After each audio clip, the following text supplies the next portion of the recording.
How to become a tasker in Taskrabbit. Today I'm going to teach you how to become a tasker in Taskrabbit. This thing is pretty easy.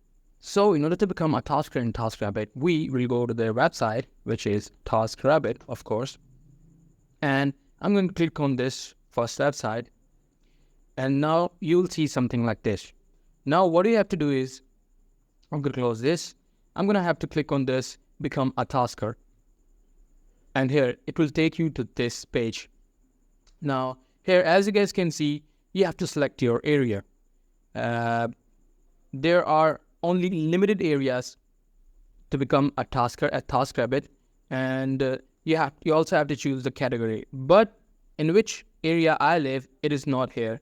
So it means the Taskrabbit is not available in my region. So I cannot create an account at my region. But for you, it is pretty easy. If you live in any of these areas, just select this, select your job, and they will tell you how much you can make per hour. Tap on get started. They will ask you some of the login credentials. And after that, they might ask you to do some sample tasks for them. After doing the sample tasks, you will be hired as a tasker at Taskrabbit.